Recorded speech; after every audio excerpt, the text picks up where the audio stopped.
Kwa hiyo sije ukaweka uzuri. Bwana Yesu asifiwe. Anakujua. Anakufahamu. Imani yangu mimi si imani yako wewe. Wala si imani nyingine. Kila mmoja Mungu anatoa kiasi cha anapopenda mwenyewe. Kwa hiyo naye Mungu anayaruhusu wakati mwingine ili tujengane na kupeana moyo. Unaweza kusema mimi napitia haya. Akija kusimulia mwingine unasema mimi nina nafasi. Unasonga mbele. Bwana Yesu asifiwe. Amen. Kwa hiyo tunasonga mbele. Kwa hiyo mwana wa Mungu sio katoa uzuri tunachukua mbele za Mungu. Anajua kwamba wewe kama wewe kujishindia uwezi.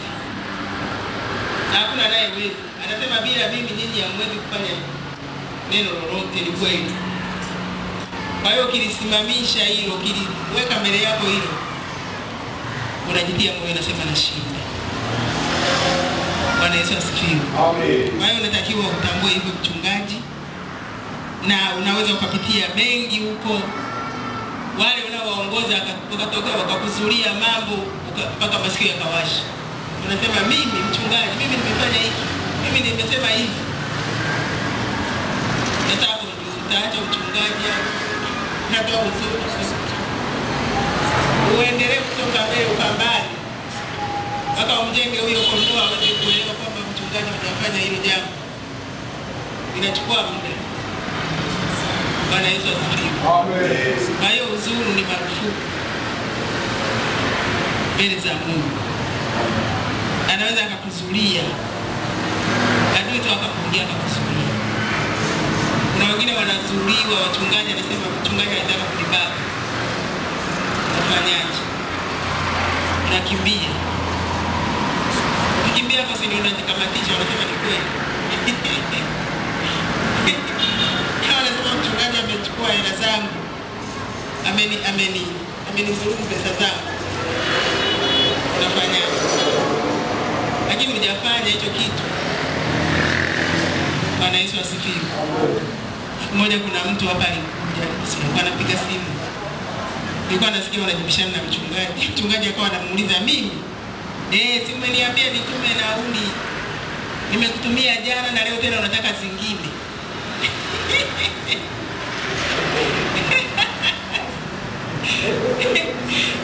Mchungaji akasema mimi, tena sauti yako ni hivi.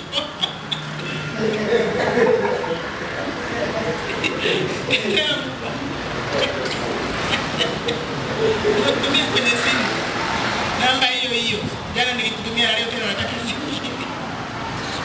Kumbe mtu alikuwa ni mwingine kabisa. Hata huyo mtu akaja kuelewa sio leo. Bwana Yesu asifiwe. Amen. Anasema mchungaji mwingi. Kumbe alienda kwenye namba ya mtu mwingine. Na yule mtu akawa anamdanganya akisema mimi ndio mchungaji mtumie. Mtumie hiyo ya nauli. Adui alishinda. Akataka kutafuta. Wata ndio hela yangu ndio umekula unasema tena nikurudie chini. Bwana Yesu asifiwe. Amen. Kwa hiyo mambo kama hayo yako. Hayo natakiwa usimame kama mchungaji. Kwanza sina hofu ya afya nini. Wakati mimi sijafanya hicho kitu. Kwa hiyo na wengine wanasingiziwa mambo kama hayo pesa mwingine anaweza kusingiziwa kwamba nimekuona. Unatoka baa tena ulikuwa umeshika chupa ya bia mkononi. Kwa hiyo inatakiwa ujue kwamba adui yuko kazini. Yesu anasema hajaleta nini? Hajaleta amani, ameleta upanga. Kwa hiyo mambo kama hayo yanaweza yakakukuta. Maana yake sitoki. Tena mtu mwingine kabisa na uso unakomaa kabisa kwamba alikuona kwa hicho kitu. Lakini hujafanya. Mchungaji, mtumishi wa Mungu ni marufuku kutoa uzuri. Kwa sababu uzuri ni machukizo mbele za Mungu. Yesu alikuwa akiwaambia wanafunzi wake, akiwaeleza kwamba anayekuta mimi na nyinyi atawakuta, lakini mjipe moyo. Anasema anayempenda mama kuliko mimi anistahili. Atufundishi kwamba tuwachukie wazazi wetu, mchukie mama au baba au ndugu wa kiume na wa kike, anaorodhesha hapo. Anasema yani kama unapenda huyo mzazi, mpende kwa sehemu yake kama mzazi, kama ndugu, lakini asije akakutoa katika mstari wa Mungu. Bwana Yesu asifiwe. Anaweza akakwambia hivi, leo ni siku ya ibada, mama huyo anakuambia mimi naumwa, njoo nipeleke hospitali kwa mfano. Ni siku ya ibada. Unamwambia leo ni siku ya ibada, niende ibadani kwanza. Anasema kama sikukuzaa. Wengine wanakuwa na maneno makali. Unataka nife, unataka nini? Unataka kunipeleka hospitali. Kwa hiyo natakiwa uendelee kumwambia kwa upole kwamba niende kwanza ibadani. Halafu hospitali utaenda au nikuombee. Wengine sasa hataki kuombewa, Mungu wake ni hospitali. Lakini huwezi kuacha ibada kusema eti mama ameniambia. Kwa hiyo kaachana na Yesu kwa muda, unamwambia Yesu tuachane kwanza kwa muda. Halafu niende huko na kurudia baadaye. Yaani hicho ndicho Mungu anachokiona, kwamba unapenda mwanadamu kuliko mimi. Bwana Yesu asifiwe. Amen. Au Mungu anaweza kusema kuna jambo hili na hili, fanya hivi, na huku wa mzazi ama ndugu na yeye anataka hicho kitu. Sasa hapo ni wewe. Tumeambiwa tuwaheshimu wazazi. Hicho ulichokuwa nacho basi mpe mzazi, lakini na cha Mungu kama umemwahidi Mungu basi mkitoe kwa ukamilifu. Lakini useme kwa kuwa baba amesema sasa Mungu tena baadaye. Hapana. Kama ulishaahidi na kufunga hiyo, au unasema mimi kaja fulani ndugu yangu hatujaona miaka mingi, siendi ibadani. Mwambie twende ibadani, akikataa basi mwache, ukirudi utamkuta pale unaenda kulala huko ibadani. Mungu anapenda mtu kama huyo. Bwana Yesu asifiwe. Amen. Lakini pale ambapo utaona kwamba vitu vya mwilini ni vya muhimu kuliko Mungu, Mungu hakutazami vizuri. Huko labda mashambani, vijijini huko tunakotokea, unakuaga na nini? Palilia mahindi, maharage, sijui. Kwa hiyo mtu anashindwa kwenda ibadani, anapalilia maharage ama mahindi. Unaacha ibada. Huyo aliyeotesha maharage anataka kumwabudu sasa. Aliyeguswa haya magugu ndiye anayekuambia umwabudu. Halafu unaacha kwenda kwenye ibada, unaenda kwenye maharage. Pangilia muda wako. Bwana Yesu asifiwe. Tena sasa ni kama mchungaji, hiyo siku ya ibada utakiwa kufanya kitu chochote. Fanya hiyo siku nyingine. Lakini siku ya ibada kama Jumatano, unaenda wapi? Una familia, basi waambie familia nendeni, mimi nabaki kwanza nibalizane na Mungu kwanza.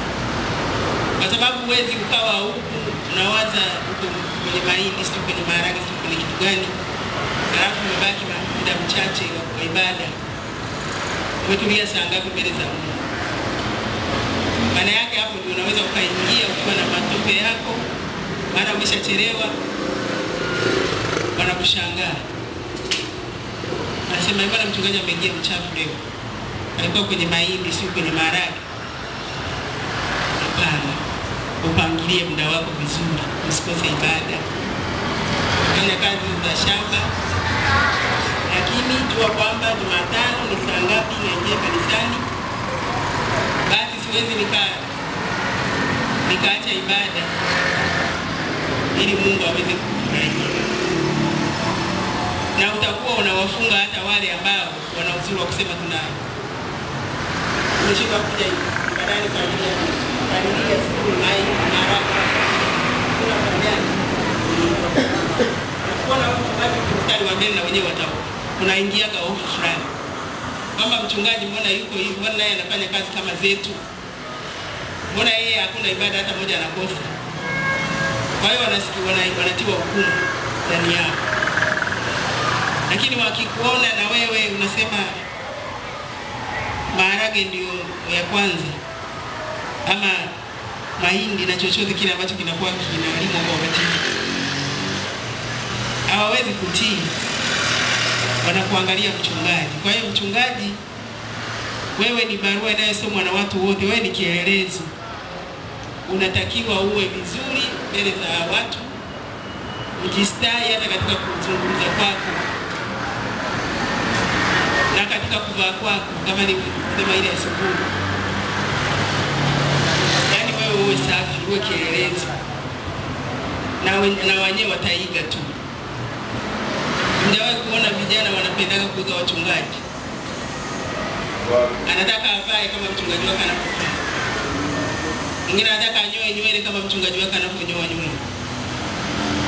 Kitu gani kinamtuma hivi? Anaona mchungaji wake ni smart. Bwana Yesu asifiwe. Mwingine anasema mimi sitakosa ibada kama mchungaji wangu ambavyo anakosa ibada. Mwingine anasema kwamba na mimi nitakuwa mchungaji wangu anakesha.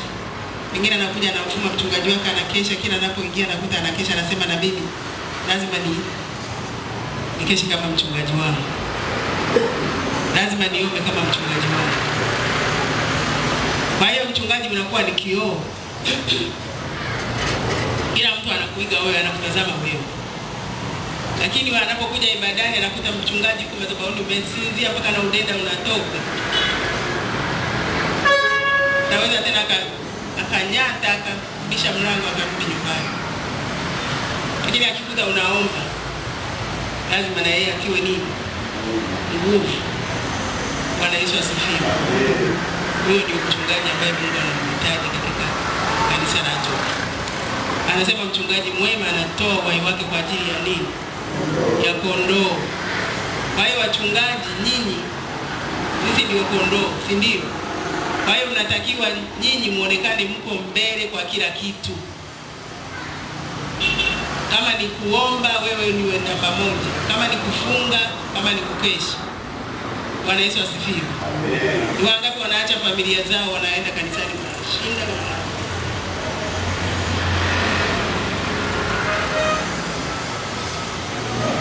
nataka mkono. Familia, unaacha familia. Unasema mimi kwa wiki sitalala nyumbani. Na utafuta uso wa Mungu. Kwa ajili ya kondoo unamuombea mmoja baada ya mmoja. Mchungaji mmoja. Huduma ya kichungaji ni huduma kubwa sana. Huduma ya kichungaji ni huduma ambayo naweza nikasema kwa uzoefu wangu mchache ama kwa uelewa wangu mdogo, ni huduma kubwa kuliko huduma hizi nyingine 4. Bwana Yesu asifiwe. Una huduma ngapi na ngapi? Una mtume, nabii, mwinjilisti, mchungaji, mwalimu. Kwa hiyo naweza nikasema iliyo kuu ni mchungaji. Bwana Yesu asifiwe. Kwa sababu gani? Mchungaji ndiye anayeelea hizo huduma zote. Ziko chini ya mchungaji. Mchungaji ndiye anaweza kuelewa kwamba huyu ninavyomuona ama ninavyomsikia ana huduma fulani. Kwa hiyo anakutia moyo, anakuambia songa mbele. Bwana Yesu asifiwe. Mchungaji anamuombea mtu mmoja baada ya mmoja, anawajua. Unatakiwa uwajue watu wako. Unajua ujue kwamba huyu tabia yake ni ipi. Utambue mbwa mwitu, utambue mbuzi na kondoo.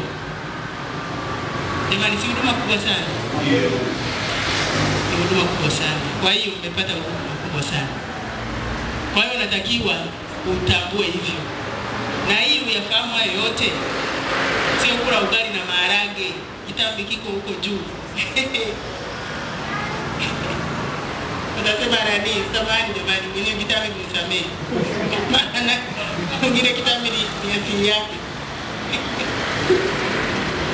Bwana Yesu asifiwe. Mwingine kitambi ni asili yake jamani. Nyinyi mliwahi kumuona mama Itika amekonda hata siku moja? Mimi sijawahi kumuona. Tuwaulize nini? Bwana Yesu asifiwe. Sijawahi kumuona hata Chamba amekonda pia. Na Elia sijawahi kumuona amekonda. Wakati wangu nyuma alikuwa anakonda kipindi kile. Sasa hivi hajawahi kukonda na kitabu. Sasa sio katika amesema kitambi ni dhambi hapana. Sinielewe vibaya wachungaji. Kwa hiyo mchungaji ana kazi kubwa sana. Anautoa uhai wake kwa ajili ya kondoo. Kama ni kula maharage kila siku na lala tanda cha 6 kwa 6 na godoro kwenda juu inchi 10, inchi 8, huwezi ukajua tabia za wale unaochunga. Na huwezi ukawaombea katika tabia zinazowasumbua. Kila mmoja anakuwa na tabia yake aliyotoka nayo huko duniani. Wengine ni wakorofi, wengine si watii, wengine wanaroza uasi. Basi yote hayo mchungaji anakuta kichwani. Hayo ni makosa. Bwana Yesu asifiwe. Jua kwamba nimebebeshwa ama nimebeba mzigo mkubwa. Waganga wale ambao wametoka shetani amewajeruhi huko nje, kawarudisha kwa watu safi. Hiyo yote ni kazi ya mchungaji. Mchungaji anaganga vidonda. Mchungaji hajeruhi. Akikimbia yule mwakuti lazima umrudie. Afuraruwe. Lakini lazima umrejeshe baada ya kupewa mchungu na kuishi. Bwana Yesu asifiwe. Amen. Kwa hiyo ni huduma ni kubwa. Unatakiwa kuthamini. Mchungaji, mtu anakuja anasema mimi sina chakula siku ya ngapi. Lazima utoe cha kwako umpe. Ndio maana tunaambiwa fungu la 10 sio la mchungaji kama wachungaji hao wengine wanachofanya. Inakuwa fungu la 10 sehemu yake nyingine inakuwa ni hiyo.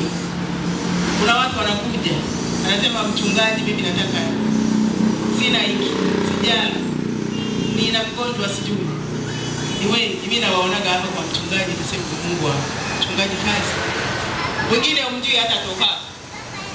Lakini maadamu ameingia humu, utasema sio mshirika wangu, mimi sikujui. Tamsaidia tu. Maadamu anahitaji hela ya kula, mwingine anahitaji hela ya kusema nikatibiwe. Mwingine anasema mtoto wangu anaumwa. Utasema sikupi kwa sababu sijawahi kuona humu ndani. Utampa tu. Kwa hiyo ni kazi kubwa ambayo Mungu amewaamini kwamba mtaifanya. Lakini ukimnyima, utasikia maneno mengine yanasema huko. Mchungaji yule ana roho mbaya. Mimi nilikuwa nawasikiaga hawa. Wanakuja watu nikiwa hapo dukani. Ni Waislamu wenzao. Wanamwelekeza, wanamwambia nenda pale. Nenda pale utakusaidia. Lakini wenyewe hapo walipo wanafanya biashara, wanaingiza hela. Lakini wanamwelekeza aje huko. Na bado wanakuja huko. Mchungaji anawasaidia wanamkuta. Bwana Yesu asifiwe. Kwa hiyo ni kazi kubwa. Unatakiwa uheshimu na upende. Hicho ndicho Mungu amekupa kwa ajili ya utukufu wa jina lake. Kwa hiyo amua kutembea na yeye popote anapotaka uende au chochote anachotaka kufanya. Bwana Yesu asifiwe. Usimkatishe tamaa. Halafu kalitukanisha jina la Bwana. Tutasoma kitabu cha Luka sura ya 9.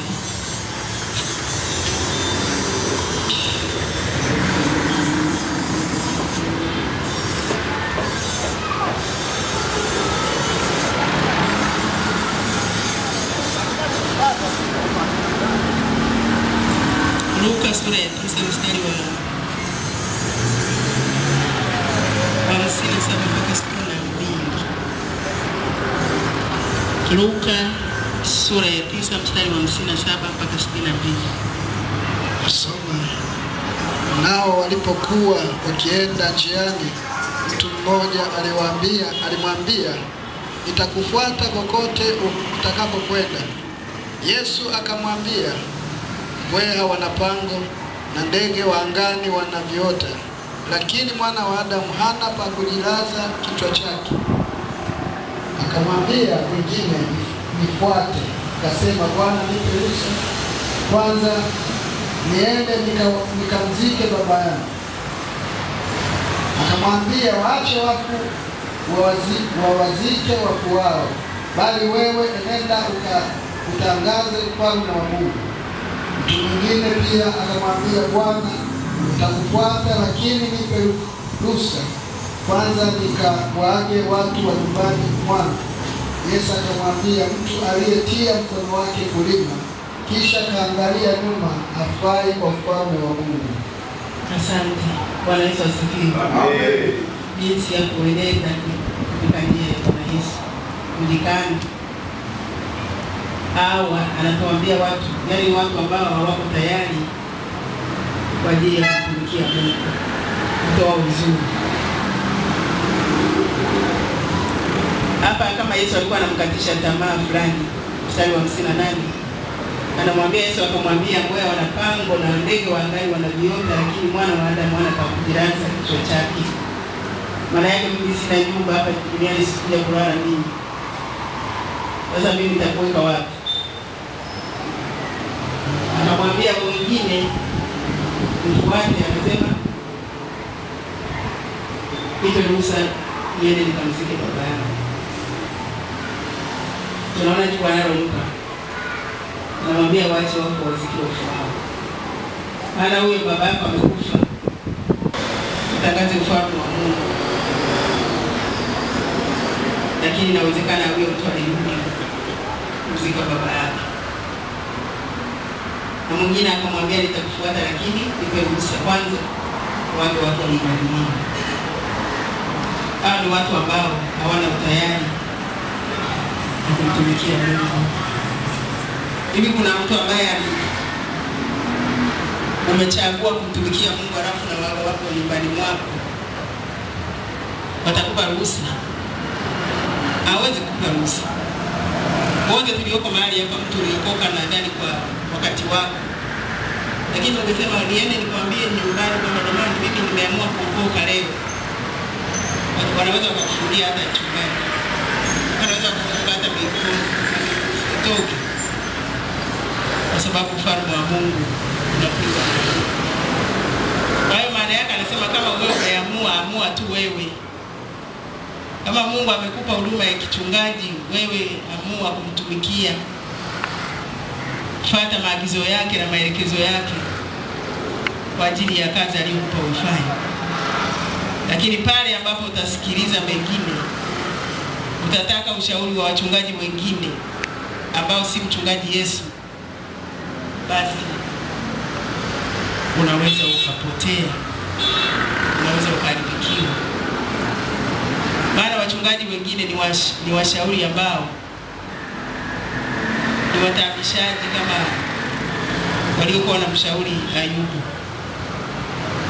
Mwingine anaweza akasema labda unasema kwamba mimi labda namwambia mke wako kwamba kwa wiki nzima usinipikie chakula chochote. Anakuambia wewe utakufa. Hata mambo ya afya hayaruhusu hicho kitu. Utapata vidonda vya tumbo. Kwa hiyo kama una masikio ya huku na huku, unaweza ukaona kwamba mke wako anakuwazia mema. Na kweli anakuwa anakuwazia mema kibinadamu. Lakini je, ndicho ulichosikia Mungu akikwambia? Au unasema mimi naenda kukesha kanisani huko, nitashinda huko, nitalala huko kwa siku kadhaa. Anakuambia utaumwa, kichwa kitakuuma. Kweli tunajua mtu kama ulali usingizi sana, kichwa kinauma. lakini ndicho ulichosikia kwa Mungu akikwambia. Kwa hiyo tunatakiwa kuwa makini katika mambo kama haya. Uwe tayari kutumika kama Mungu anavyokuambia. Utoe uhai wako kwa ajili ya kondoo. Hiyo ndio sifa ya mchungaji kwa kweli, kama mchungaji mwema. Lakini unaposhindwa kutoa uhai wako kwa ajili ya kondoo, huwezi kuwapata kondoo halisi sahihi ambao Mungu alitarajia uwe nao. Maana ni vivu. Kama ni uvivu, utawapata wavivu, utapata wasio kutii, utapata kwa mwitu ambao na wenyewe wanataka kukularua kwa sababu umeshindwa kutii mchungaji mkuu. Bwana Yesu asifiwe. Unatakiwa utii kile ambacho Mungu anakueleza. Kikwambia ulale chini kwa siku kadhaa, tii. Anajua yeye anachokifanya. Lakini ukisema huwezi ukaumwa mbavu wala mwili hauwezi ukaumwa. Bwana Yesu asifiwe. Nadhani labda alikuwa analalia sponge kwa uongozi wake yeye. Kwa hiyo mchungaji ana kitu ambacho ni cha ziada kwako katika maisha yako kuliko ndani huduma zingine. Unatakiwa ujue hilo mchungaji. Uwe kielelezo, uwe mfano kwa watu wengine. Wachungaji wanatia moyo, wachungaji wanaganga, wanafunga vidonda. Ndio kazi ya mchungaji. Na anajua kwamba huyu nikimjibu hivi, Mungu ameweka hekima nyingi kwa wachungaji sana. Bwana Yesu asifiwe. Anajua kwamba huyu nikimjibu hivi nitamponya. Lakini angeenda kwa mwinjilisti,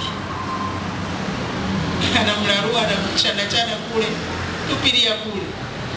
Anasema nilianzaje si kwenda kwa huyu. Lakini mchungaji ana hekima ambayo Mungu ameweka zaidi kwa ajili ya hao watu wa aina kama hizi. Bwana Yesu asifiwe.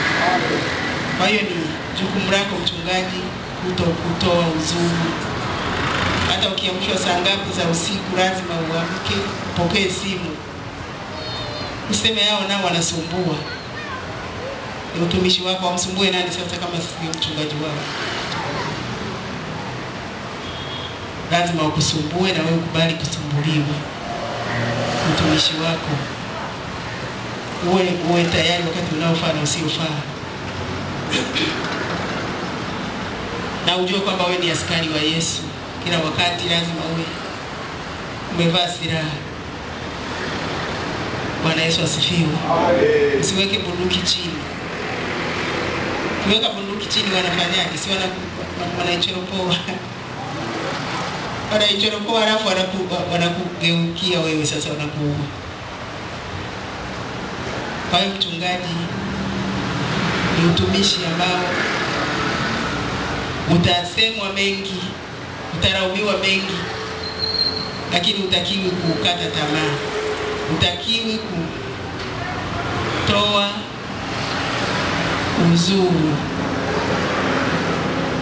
na pia utakiwi kuchukia wale ambao wanakuzulia ambayo hayako. Jua kwamba Yesu alimzulia, mimi je? Bwana Yesu asifiwe. Kwa hiyo unatakiwa ujue hayo. Uwajue kondoo zako. Usiwaone kwamba labda ni kero. Kuna wengine ni wasumbufu kweli. Lakini pamoja na usumbufu, Mungu amekupa umlishe huyo, umchunge huyo. Lazima uvumilie, lazima umjenge. Mwisho atakuwa vizuri tu, atakuwa.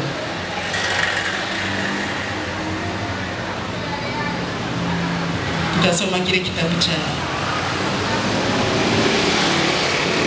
Yohana sura ya 10.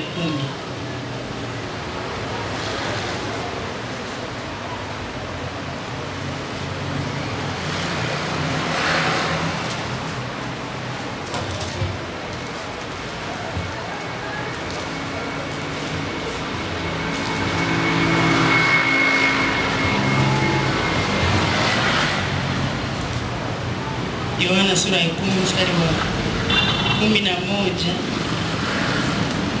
mpaka 13. Yohana sura ya 10 mstari wa 11 hadi 13 nasoma. Mimi ndimi mchungaji mwema. Mchungaji mwema hutoa uhai wake kwa ajili ya kondoo. Mtu wa mshahara wala si mchungaji ambaye kondoo si mali yake. Umeona mbwa mwitu anakuja akawaacha kondoo na kukimbia. Mbwa mwitu huwakamata na kuwatawanya.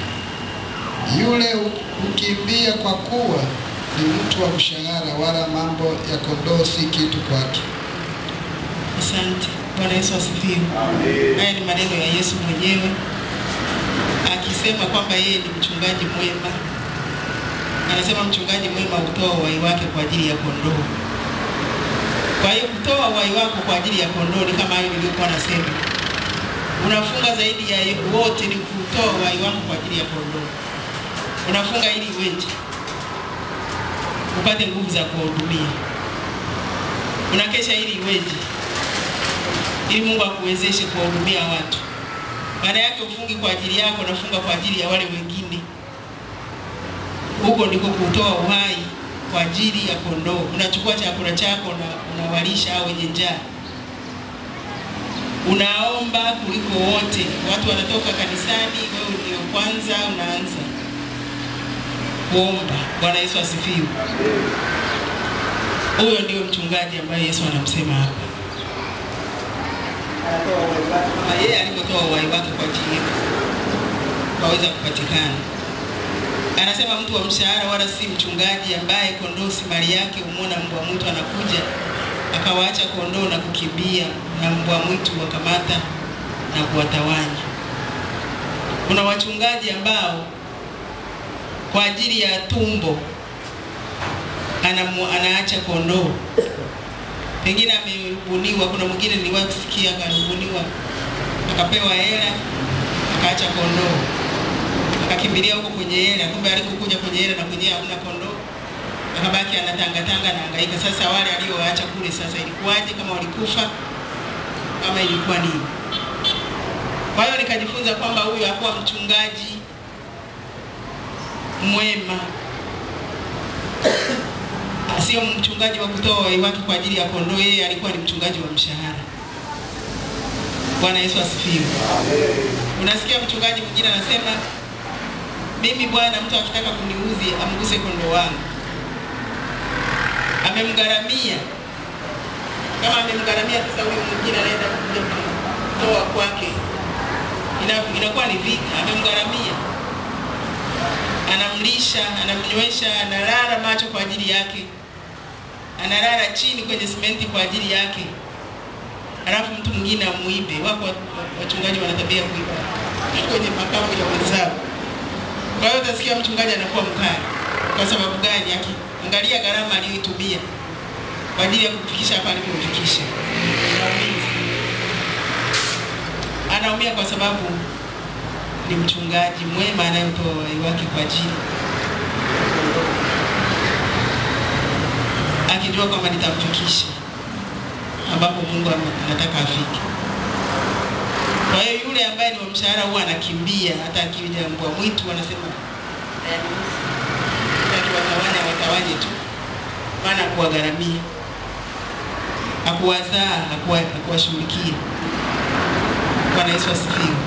Hata wakiharibikiwa anasema potelea mbali. Ni sawasawa. Kama adui anachokifanya anasema tukose wote, Yesu akose na mimi nikose, akijua kwamba mimi sina msamaha tena. Kwa hiyo ndicho hicho anachokifanya, na kilipo hata wachungaji ndani, ili washindwe kuelewa kile ambacho Mungu ameweka ndani yao. Mimi sina mbingu na wewe usiwe na mbingu. Sasa tusije tukubali hilo jambo.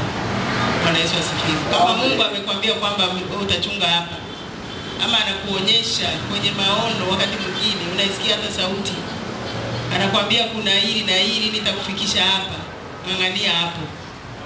Mungu hajawahi kusema uongo. Bwana Yesu asifiwe. Kwa hiyo unatakiwa usimame na hiyo ahadi uliyosikia, hilo neno ulilolisikia, hayo maono uliyoonyeshwa kwamba ghorofa linajengwa mahali hapa, unasema ndio Bwana. Ni lini? Anajua yeye. Unaona unachunga watu wengi, waoni kwa macho. Ni lini? Mungu mwenyewe anajua, atawaleta, atawakusanya yeye. Bwana Yesu asifiwe. Lakini ukisema na nataka kufanana kama na wale wengine wenye watu wengi ambao hawafikishi mbinguni, lazima utaishia njiani. Na wachungaji wengi wameshindwa kwa ajili hiyo. Nguvu ya Mungu imekosekana. Walikuwa na atamia, wanakesha, wanafunga. Lakini anasema miaka yote hii ni watatu tu. Miaka yote hii ni watano tu. Kumbe hapo anapoanza kupata tamaa, kumbe ni Mungu anapotaka kufanya miujiza yake. Hilo ulichokisikia lazima uendelee ukichuchumilia na kumkumbusha Mungu. Sio kwamba Mungu anasahau. Namwambia Mungu, niliambia nitajenga kanisa kubwa. Hilo kanisa wataingia nani? Mungu alinionyesha ina watu wengi sana hata hawana idadi. Hao watu wako wapi? Mungu si dhalimu. Atawaleta lini? Ni yeye. Lakini wewe endelea kuchuchumilia pale. Bwana Yesu asifiwe. Kwa sababu Mungu amekuamini kwamba wewe ni mchungaji mwema. Kwa hiyo wachungaji wengi wamepotokea hapo. Naona nasubiri. Fulani ameanzisha kanisa miaka miwili, limejaa mpaka linafurika huko nje. Sasa mimi nakalia hivi mpaka lini? Hapo ndipo wachungaji wengi waliharibikiwa. Kanisa la Mungu aliyote kama uyoga. Lazima upitishwe. Bwana Yesu asifiwe. Lazima upite. Lazima ukutane na visiki, ving'oe. Lazima ukutane na miba na michongoma ikuchombe. Hatimaye sasa unaona shamba ambalo linazaa. Mungu anakufariji. Na huko kukaa muda mrefu labda una watu, sio kwamba Mungu amekusahau. Mungu anataka uendelee kuchuchumilia, kumtafuta, kumuuliza, kesha, kuwa mwaminifu mbele zake, ili aweze kufanya na yeye alichokikusudia, kwa sababu ni mtumishi wako amekuamini. Lakini pia unatakiwa uwe mchungaji mwema anayetoa uhai wake kwa ajili ya kondoo, kwa sababu Mungu anajua, na kadiri ambavyo anaendelea kukusubirisha, anajua kwamba huyu nikimpa ghafla, si anatufahamu jamani, ataharibikiwa. Niende naye taratibu. Kwa hiyo ukiwa taratibu, kisha komaa, anapoona sasa hapa yatosha, anawaleta watu tena, anakuletea watendakazi, akuletei bora tu watu, anakuletea watendakazi ambao wana moyo wa Mungu, ambao watakufariji. Mchungaji ulikuwa anahangaika huko na kule, kila kitu kimekuangalia wewe, lakini anaweza kukuletea kusema sasa mchungaji, pumzika, majukumu mengine tusaidie. Si unafurahia? Ndio. Bwana Yesu asifiwe. Amen. Hicho ndicho Mungu anaangalia. Lakini hao wanaokuja kuhuru, ila sasa watu hawaelewi ni tu kwa ajili ya mili, shida ya duniani. Mungu ni wa utaratibu. Bwana Yesu asifiwe. Amen. Hata wakisoma nyaraka za Paulo, anasema nisalimia kina fulani na fulani walioko katika nyumba ya fulani. Maana yake ni wachache. Lakini yamkini hao ndio waliotuwezesha na sisi tukapatikana huko.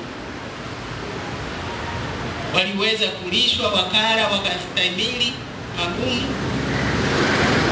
Hatimaye Mungu akawatumia kupatikana sisi. Lakini hao wanaokimbizana na vuru,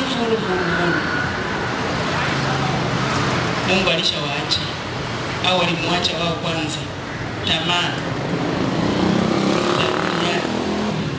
Kwa hiyo tamaa za duniani zimeponza tumishi wengi waliokuwa wa Mungu, na baada ya kuharibikiwa basi wanakuwa na viburi, wanaona makanisa madogo yenye watu wachache hawana Mungu, hawajasoma, wana sijui kitu gani, wana kiburi kama nini,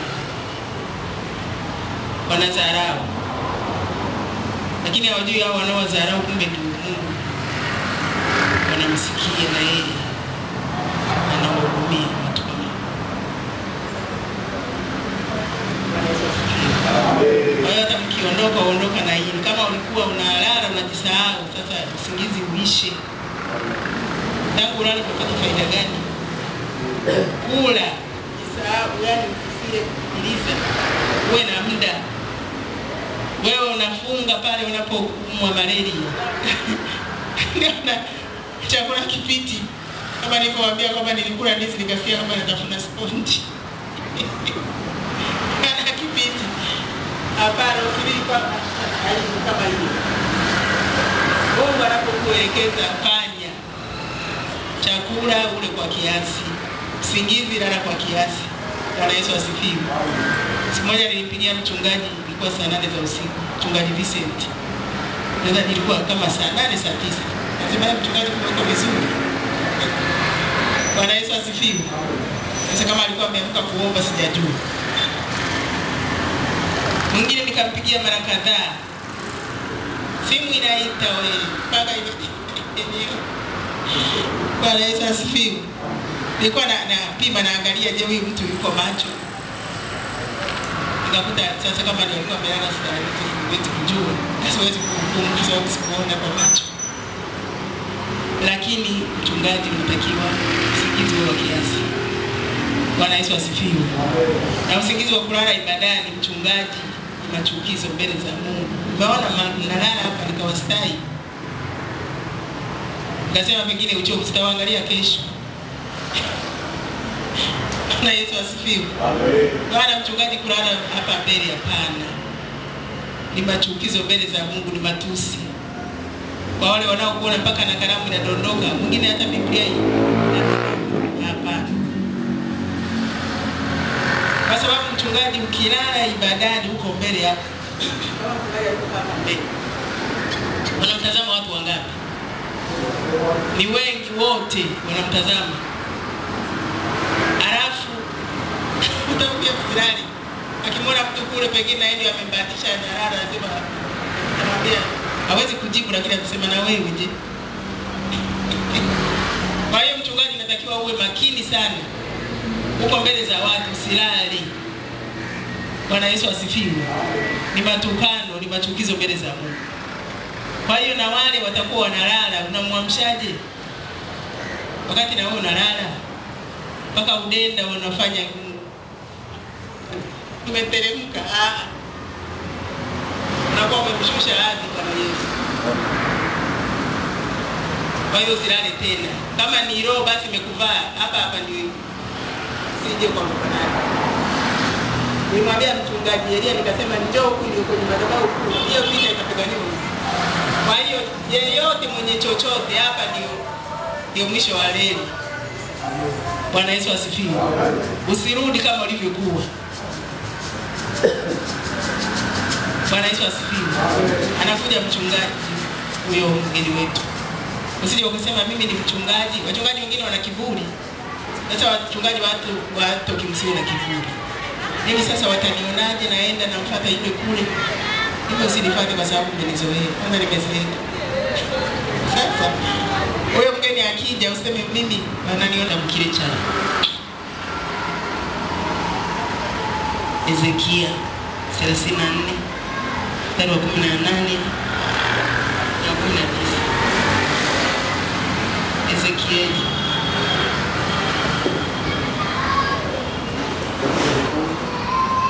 Ezekieli 34 mstari wa 18 na 19.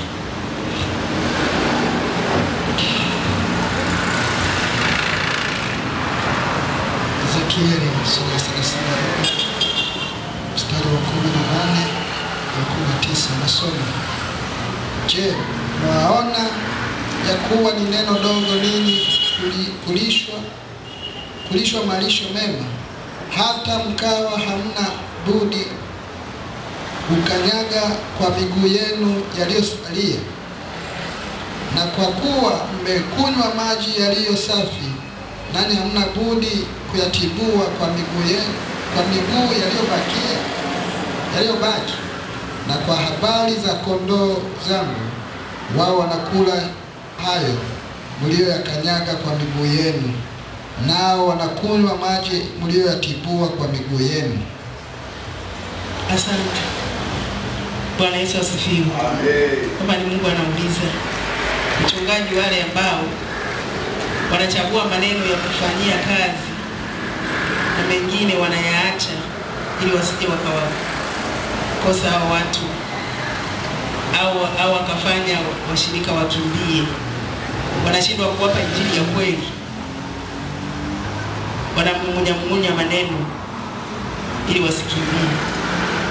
Lakini Mungu anachokisema kwamba yale uliolishwa wewe, yale uliofundishwa wewe, yale unayoendelea kuhubiriwa wewe na Mungu, waambie vile vile. Usiwaogope watu kwa ajili ya mambo ya dunia hii. Waeleze, wakubali, wakatae, wakuchukie, lakini Mungu atakufurahia na utakuwa umewaponya na mauti. Bwana Yesu asifiwe. Kwa sababu wale ambao hawaambii kweli, wachungaji hawaambii kweli watu wao, watu wanaharibikiwa. Unaweza ukamwambia, wewe mbona unavaa nguo kama hizi? Anasema tena mimi naimba kwaya, mimi ni mhudumu kule kanisani kwangu. Kuna mwingine akawa anasema mimi ni mtoto wa mchungaji. Nilikutana naye kule bwana kutoka kanisani. Binti amevaa nguo ambaye akikaa hapa lazima aweke kitu kingine cha kujificha hapo mbele. Anasema taniambia nini, mimi ni mtoto wa mchungaji tena naimba kwaya. Sasa wewe mchungaji akwambii sawa sawa hata kama ni baba yako. Baba yako kama amwambii mtoto wake kweli au wengine. Je, ndivyo alivyofundishwa wewe mchungaji? Yamkini sivyo alivyofundishwa, kwa maana Mungu akamwamini ili aweze kuchunga watu.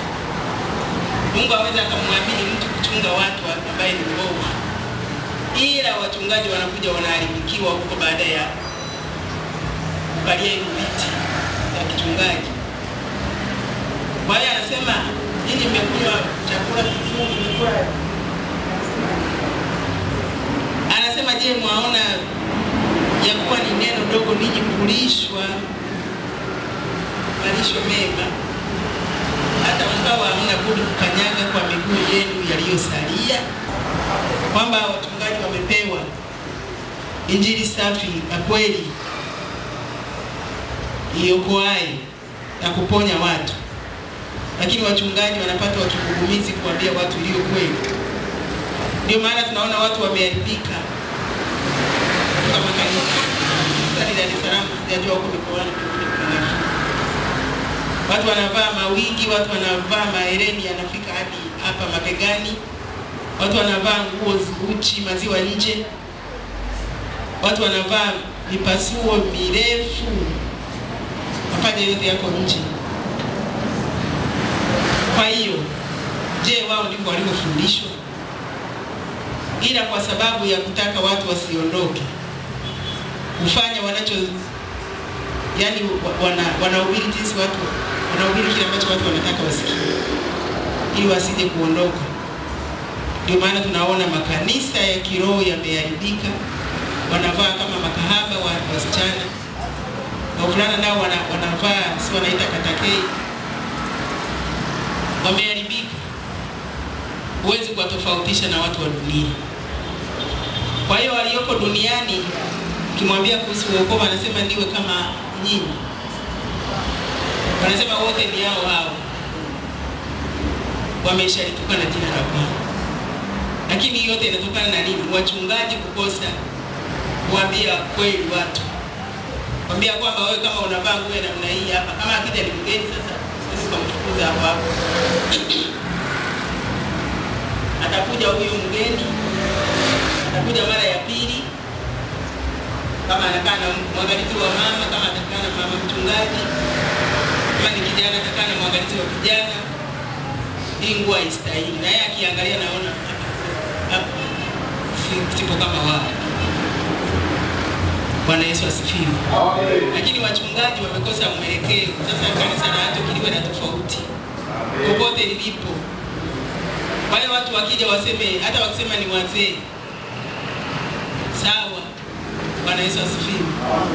Sio anafunga vilemba. Neno la Mungu linasemaje? Mtu akiuliza kuhusu vilemba, neno la Mungu linasemaje? Unasoma Biblia gani? Mungu alisema kwamba waongeze nywele na nini, hayo makorokoro wanayoongeza yanatoka kuzimu.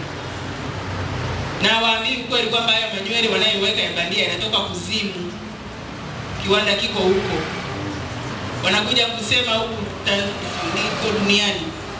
Wanasema sijui kiko Mbagala sijui wapi. Hiyo Mbagala ni geresha tu. Lakini yanatoka huko. Madawa yote ya kujikomboa hayo ya watu wanabadilika wanakuwa si wazuri si wa chini. Yote yana viwanda vyao viko kuzimu. Lakini walokole na wenyewe wanaiga huko, wanaingia kule. Unawashangaa. Wengine wanasibi ya kumeza vidonge mpaka mtu anakuwa kama chini. Sasa anashinda kuelewa wanawake tunataka. Wewe kitu ambacho umemeza huko ndani kimekurudi huko juu, umekuwa Mwarabu. Huko ndani imekuacha salama kweli.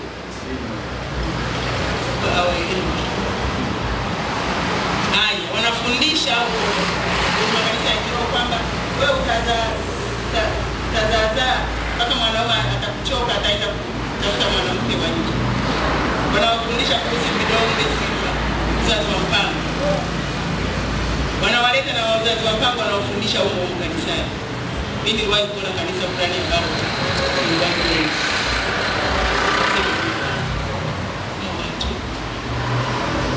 wanasema wanazaa tunaona kukimbia. Kwenye makanisa ya Kikristo. Sasa sisi hata tusiwe hivi. Mungu anajua watoto anaokupa tawaleaje mwenyewe. Na mtoto ambaye amezaliwa huko ndani ya ndoa ana shida gani? Baba yake si yuko. Sasa wewe shida inatoka wapi mpaka unaenda kuweka hivyo vya uzazi wa mpango vyote, hakuna hata kimoja ambacho hakina madhara ndani ya wewe mwanamke. Hiyo ni hivyo nani wasema vitu vya kuweka mvinaikia mwingine vina madhara. Vidonge vyenyewe vina madhara. Kitu gani huku? Hiyo ndio tuseme mnaposikia nani kansa simu ya uzazi. Yeye mnajua ilitoka wapi? Wanawake wengi vizazi hawana. Vilishatolewa kwa sababu ya kutaka kulinda mambo ya dunia hii. Watoto mataira mengi sasa hivi, mitoto mitaira. Watoto si wana mdomo wa kitu gani? Sungura, mgongo wazi, vichwa vikubwa.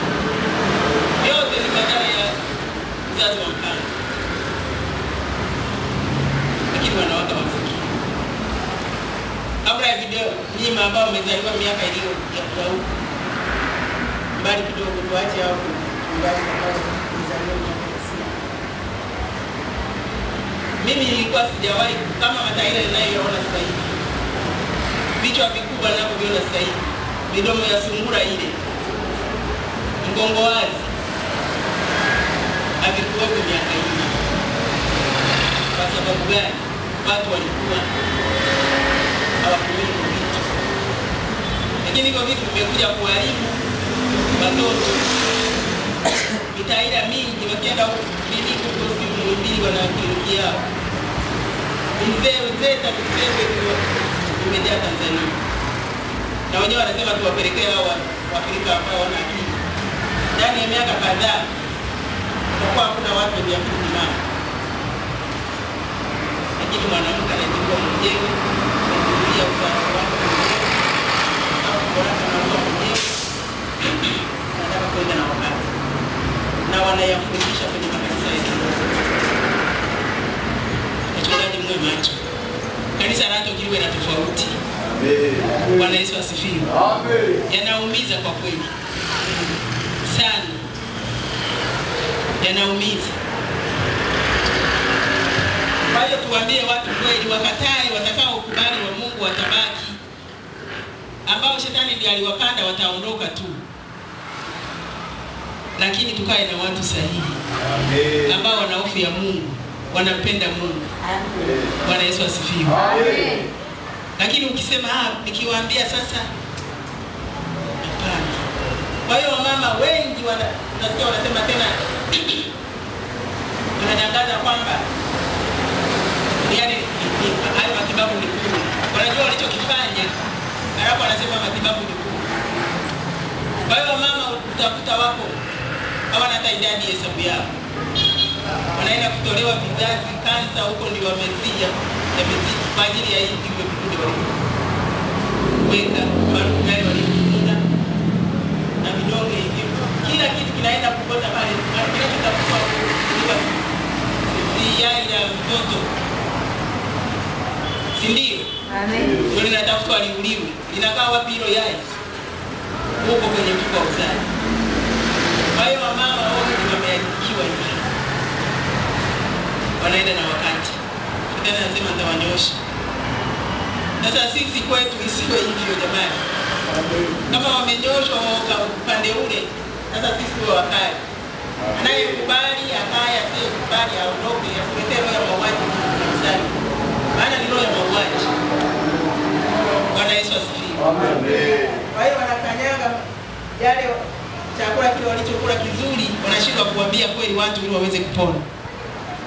Wanawaambia nusu nusu, wanasema ni kweli utazaa mpaka lini? Zamani walikuwa wanazaa watoto 12, 16.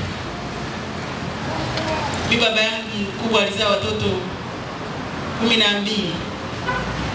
Wengine wakawa wanakufa. Akazaa wengine si walikuwa 8 wale nadhani walioishi. Na yule mama mkubwa alikuwa kabisa ana nguvu zake nzuri tu. Lakini watu sasa hivi wanataka azae mmoja, akifa lazima sikuzaa au wawili. Na hivyo vidonge juu na sindano juu. Kwa hiyo tuambie watu kweli.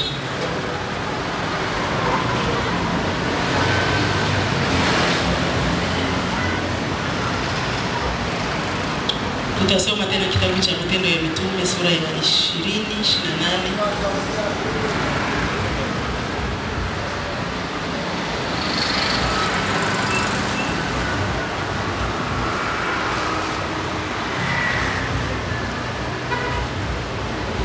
Matendo ya Mitume 20.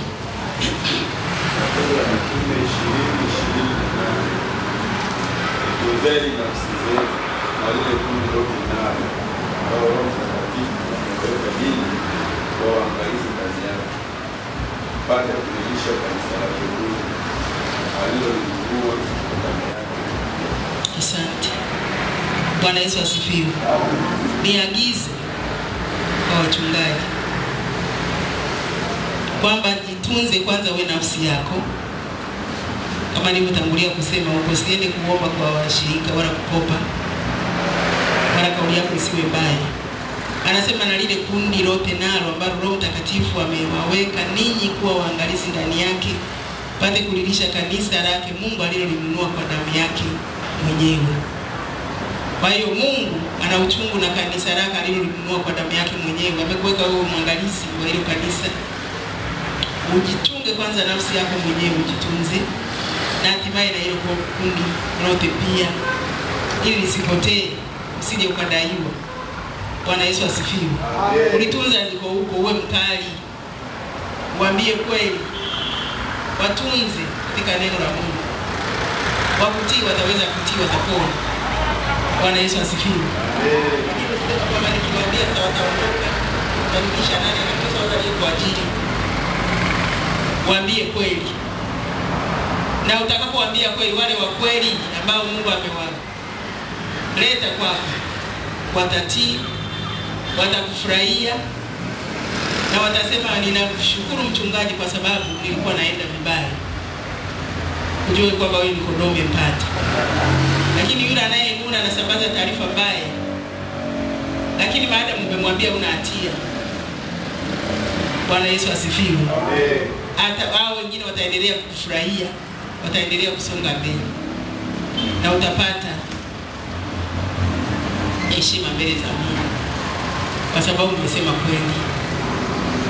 Lakini wale wasiosema kweli, hapana. Mchungaji natakiwa useme kweli, tunze hilo kundi. Nasema ambalo Yesu Kristo alinunua kwa damu yake mwenyewe, kwa hiyo ni thamani. Kama ni la thamani, na wewe jitambue kwamba mimi ni wa thamani kupewa hili kundi tuweze kulichunga. Nao watu pia ni wa thamani. Ili wewe thamani uweze kupata kutoka kwa Mungu, akuone wewe ni wa thamani kwa sababu umesimama katika neno lake, umesema kweli, umeonya panapostahili kuonya, umekaripia panapostahili kukaripia, pakufundisha umefundisha kweli, pakuwarudi umewarudi kweli, ili Mungu aweze kukufurahia.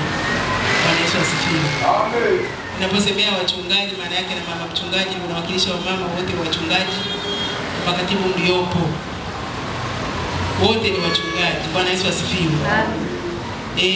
Ninamsaidia mchungaji. Nahitaji nguvu, nahitaji gharama. Gharama ni kama hivyo muda. Huko hapa unafundishwa, pamoja na kuwa unayajua mengi, lakini hiyo ni gharama. Na nauli yako singenunua anafanyia kitu kingine, lakini umesema hapana, niende, ni gharama.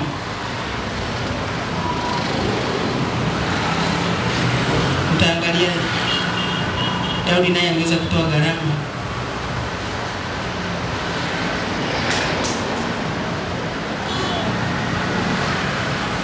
Samuel wa pili. Samuel wa pili.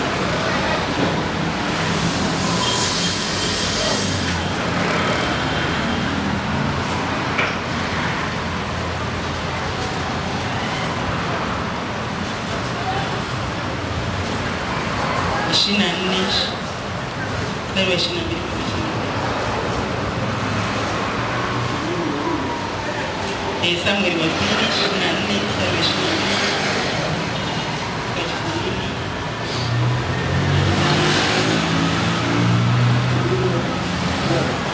Samuel wa pili sura ya 24 mstari wa 22 mpaka 25.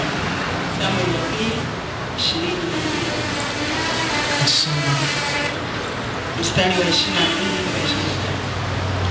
Arauna akamwambia Daudi, Bwana wangu mfalme na akitwae akatolee yaliyo mema machoni pake.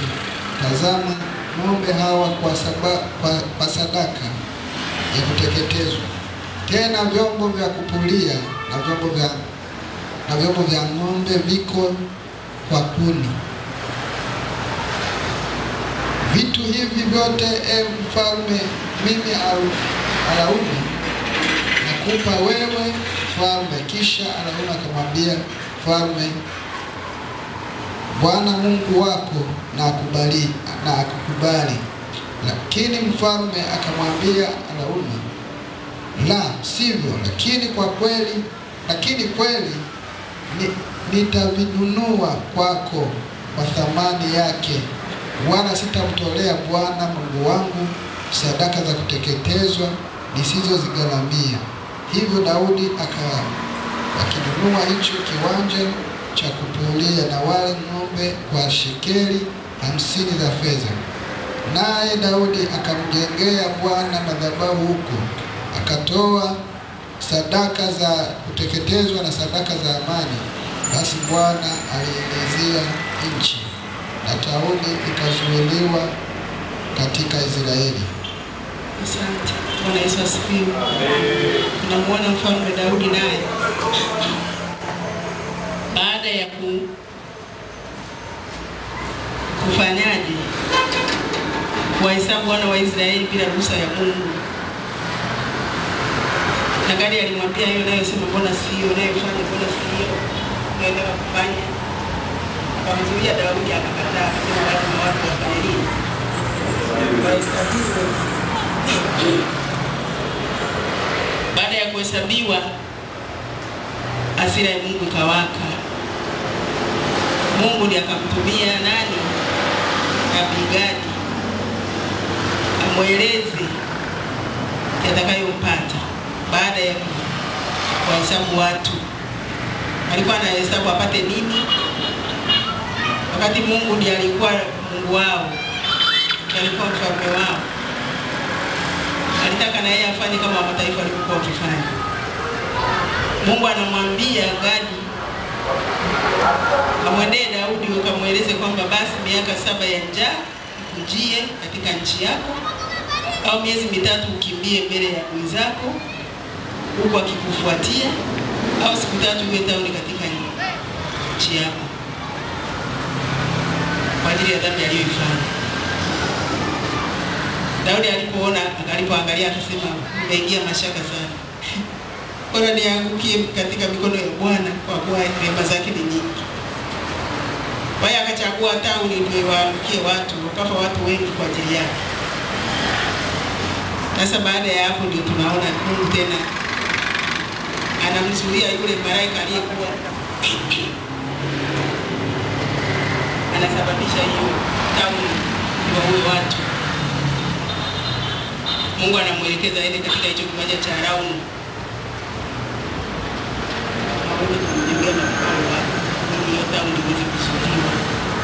Kwa hiyo Araunu alipomwona mfalme anaenda kwake, si unajua mfalme anatetemesha, anaogopeshwa, anaogopewa. Akamwambia, mimi nakupa bure alipoenda kumlaki na ng'ombe hao hapa, wafanye wanapopema. Daudi anasema hapana. Kwanza anajua dhambi aliyoifanya, kusababisha watu wafe bila sababu kwa ajili yake. Akasema nitagharamia. Siwezi nikamtolea Mungu kitu cha kupewa. Lazima nigharamie pesa. Ndio haya ambayo katibu alikuwa anasomea. Bwana Yesu asifiwe. Amen. Kwa hiyo gharama kumfuata Mungu ni gharama kubwa. Wakati mwingine labda kuna jambo ambalo linatakiwa lifanyike kanisani, anayeanza kuumia kutoa ni nani? Mchungaji. Bwana Yesu asifiwe. Mchungaji ajali familia yake itakula, italala njaa.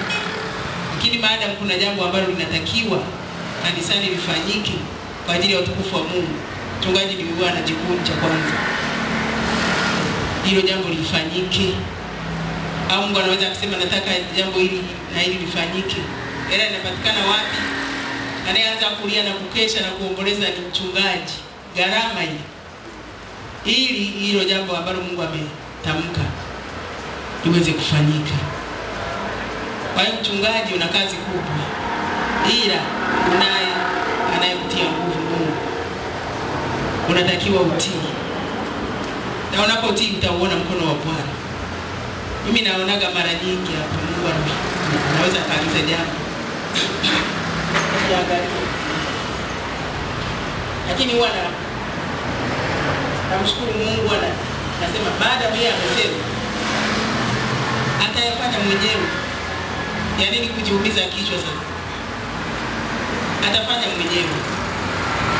Na nimemuona katika mema anafanya mwenyewe. Bwana Yesu asifiwe. Ndio maana nilikuwa kama naomba asubuhi ile kwamba Mungu aliyesema miezi 7 watu waje kwenye kongamano, Mungu asingeshindwa kukopa nauli, ila kwa sababu nyinyi mlimnenaje Mungu mbele zao, mlimpa kipaumbele gani? Hao watu walikuja tu na wale wangepata.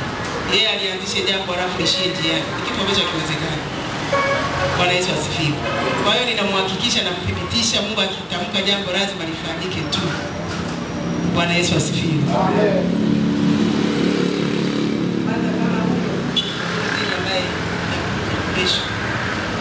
Unajua wale watu wanaotembea Tanzania nzima wamemaliza, wanaenda nje na nchi. Hiyo unaweza kumwambia kwa wiki hii ikawezekana? Huo ni muujiza wa Mungu. Mimi nilikuwa namwambia mchungaji, maadamu Mungu mwenyewe amesema kwa siku hizi atamchukua popote alipo, atakuja tu. Kwa nini Mungu amseme yeye mara zote hivi? Hata kama atakuwa na ratiba za namna gani, lazima Mungu azipangue. Mimi hicho ndicho ninachomwamini Mungu, kwamba Mungu maadamu amesema lazima ifanyike tu. Namshukuru Mungu kwa imani yako ambapo ameweka ndani yako. Maadamu Mungu amesema atafanya, sisi tunamtulia wapi sasa huyu? Kwanza tunajua yuko sehemu gani? Bwana Yesu asifiwe. Amen. Kwa hiyo Mungu anataka gharama. Ukimfuata lazima gharama ifanyike, na ndio mapenzi yake, na anataka ajitukuze kwa jinsi ambavyo utatii na kutembea na yeye. Bwana Yesu asifiwe. Amen. Mimi namfurahia huyu Bwana Yesu kwa kweli.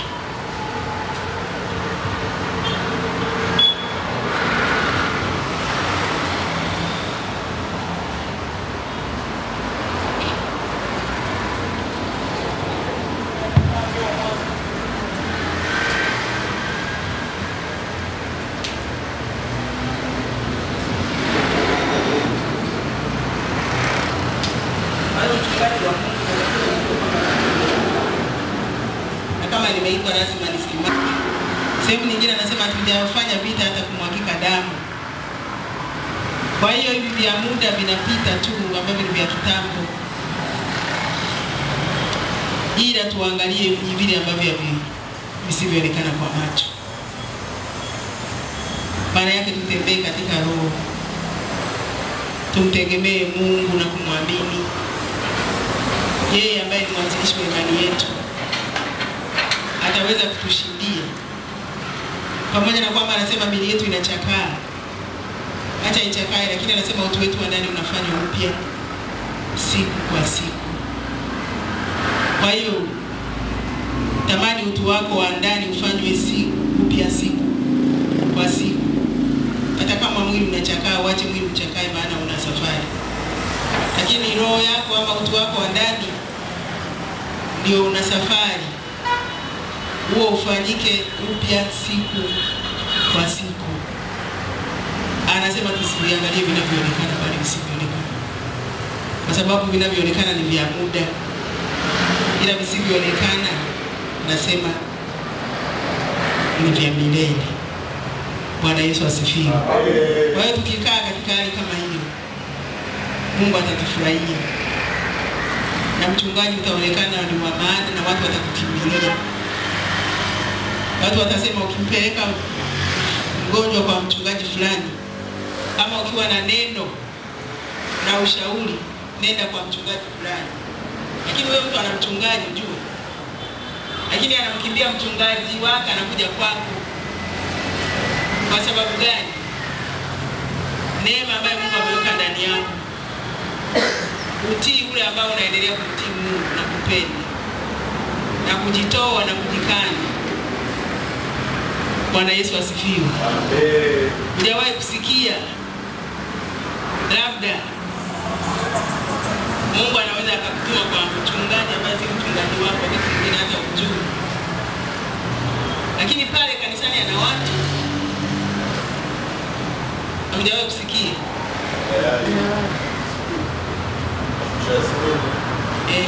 Kwa nini? Kwa sababu anakuona wewe ni mchungaji ambaye unajitoa kwa ajili ya Mungu. Kwa hiyo Mungu lazima akutumie, na watu lazima wakukimbilie. Mungu anawaonyesha yule ana kitu, yule ana hazina yangu nimeweka ndani yake. Kwa hiyo ukienda akikuombea ama akikupa neno la ushauri, unatoka hapo umepona. Bwana Yesu asifiwe. Amen. Huoni kwamba ni jambo jema, ni la thamani? Kwa nini asimwambie mchungaji wake wakati anaye? Tena mwingine ana gari, mchungaji ana kitabu, ana kila kitu, lakini anakuja kwako. Jua kwamba Mungu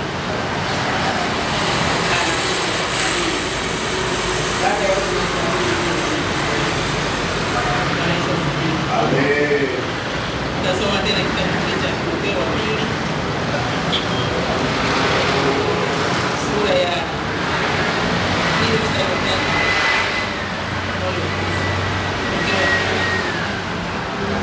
Sura ya 3. Sura ya 2 samahani. Timotheo wa pili sura ya 2. Mstari wa 3 hadi wa 9. Timotheo wa pili sura ya 2 mstari wa 3 hadi wa 9.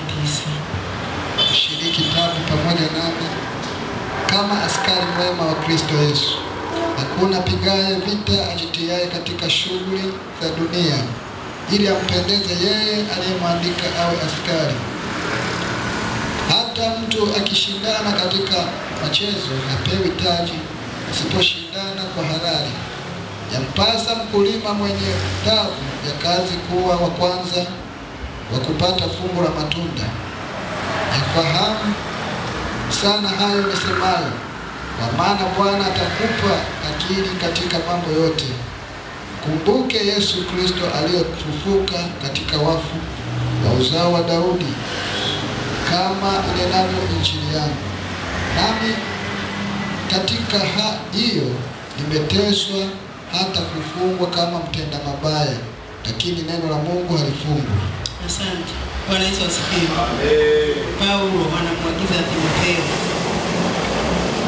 anamwambia ashiriki taabu pamoja naye katika kama askari mwema wa Kristo Yesu. Timotheo, Paulo alikuwa anapitia katika dhiki kwa ajili ya neno la Mungu.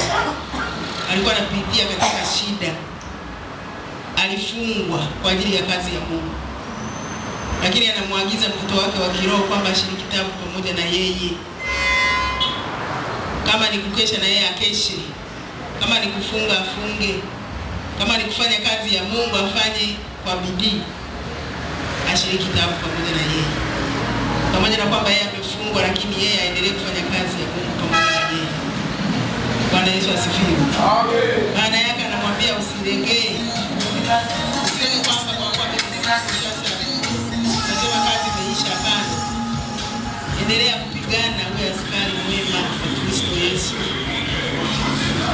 Anasema hakuna apigaye vita ajitiaye katika shughuli za dunia. Kwa kweli tunawajua wanajeshi wanapokuwa katika vita hawawezi kujishughulisha na mambo ya dunia. Wao na vita na wao, ili wayamkini waweze kushinda huyo adui ambaye wanapigana naye. Kwa hiyo wanakuwa makini, hawezi wakawa na starehe tena. Anaelezea tena kuhusu mambo ya michezo. Anasema mtu akiwa katika michezo hapewi taji asiposhindana kwa haki. Wana michezo, labda mliwahi kupitia kwenye michezo, wakiwa kwenye michezo wanakuwa wanahama majumbani, wanakuwa kambini, wanakula vyakula ambavyo walimu wao wanasema mle hivi. Haya, kama ni kulala walale masaa kadhaa, wafanye mazoezi muda kadhaa, ili watapoenda kushindana waweze kushinda. Kwa hiyo na sisi ndivyo tulivyo katika ulimwengu wa roho. Tunatakiwa kuwa askari kwa Yesu. Tena nasema askari mwema ambaye anafanyaje? Anamfaa Kristo. Sisi tupo kwa ajili ya kumfaa Kristo. Ni maana ametupa mamlaka. Anasema ametupa mamlaka ya kukanyaga nyoka na nge na nguvu zote za yule mwovu. Na anasema hakuna chochote kitakachotuzuru. Kwa sababu gani? Anajua tuna nguvu ametupa. Tuna mamlaka ametupa. Kama ametupa, basi na sisi tunatakiwa tufanye kwa ajili ya wengine. Kwa ajili ya utukufu wa jina lake. Bwana Yesu asifiwe. Asije mtu anaumwa kichwa au sasa mchungaji simesemaje, siwezi.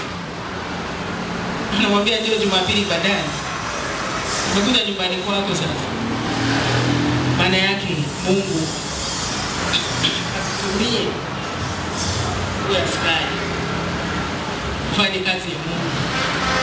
Anapokuja mtu useme aseme makatibu labda na mke wa mchungaji.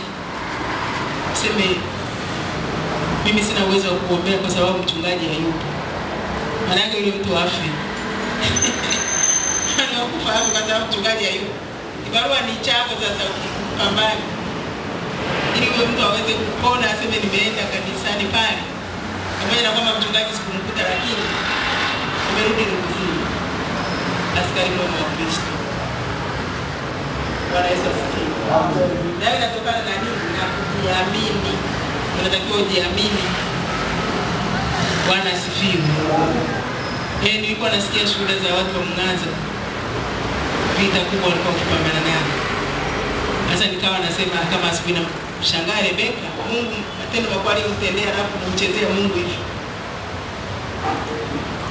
Mtu alikuwa anaishi na mjumbe wa Ibilisi, malkia wa kuzimu nyumbani. Mungu akamtendea mema yote hayo. Lakini mwanadamu anakosa roho ya shukrani. Wale anasema huyu askari mwema wa Kristo Yesu. Tenda kazi pamoja na yeye, alikuwa anamwambia Paulo, anamwambia Timotheo, fanya kazi pamoja na mimi. Unitie moyo ama tutiane moyo. Kwa hiyo ndio kazi ambayo inatakiwa ifanyike hata kwetu. Kuna jambo ambalo linakuzinga kwa ajili ya kufaidiana. Bwana Yesu asifiwe. Amen. Kwa hiyo usiseme mimi hili ni langu. Ndio nimekushinda sasa, kama nimekushinda yupo ambaye Mungu amemwandaa kwa ajili ya kusaidia. Hili jambo hili niweze kufanya nini?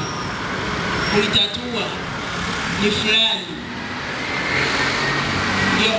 Ndio maana hapa Paulo anauliza, je, huyu ni wote ni nini? Ni wanafasiri kwa lugha, wote wananena, wote wananena kwa lugha, wote wanatenda miujiza, wote wana alama ya uponyaji. Baada jibu ni kwamba hapana. Kama ni hapana, lakini unaweza kuwa na jambo wewe uliwezi katika gharama hiyo nayo, lakini kuna mnafadhili wako analiweza. Kama analiweza muendee yeye. Mungu ameweka hicho kitu kwa ajili ya kusaidiana. Bwana Yesu asifiwe. Hiyo ndio inayopendeza Mungu. Umoja wa roho. Anasema hivi, Mungu anataka tuwe na umoja wa roho. Tunapokuwa na umoja wa roho tutampendeza, na tunapokuwa na umoja wa roho lazima shetani ashindwe. Maana akija kwa Elia anakuta Vincent pale, anasema wewe unapita unaenda wapi? Akiangalia anasema hivi, nimeenda kule nimefukuzwa, anakuja huku na niende kwa yule mwingine watatu, anaona hatimaye shetani anafanya nini? Ananyosha mikono anasema nimeshindwa, nitajipanga tena kwa wakati mwingine. Ndicho anachosema. Lakini ameshashindwa. Bwana Yesu asifiwe. Amen. Hao anaanza kujifunua, anasema tulikuwa wangapi? Anasema tumefanya 1 2 3. Akianza kujifunua ndio maana yake ameshinda. Lakini pale anaposema ni la kwangu mimi ukakumbatia. Na wewe akasema mimi hili ni la kwangu. Hatuwezi kumshinda shetani. Zaidi atatushinda yeye na jehanamu tutapatana naye. Lakini pale ambapo utasema hapana fulani, ndio maana simu tunamshukuru Mungu aliyetuletea simu kwa ajili ya mawasiliano. Bwana mimi na 1 2 3 huko nahitaji msaada. Bwana Yesu asifiwe. Amen. Siku moja mchungaji alipigia simu. Kuna mgonjwa huko anasumbua. Anasema kila tunapomwombea anasema anaenda chooni. Wewe ni Alpha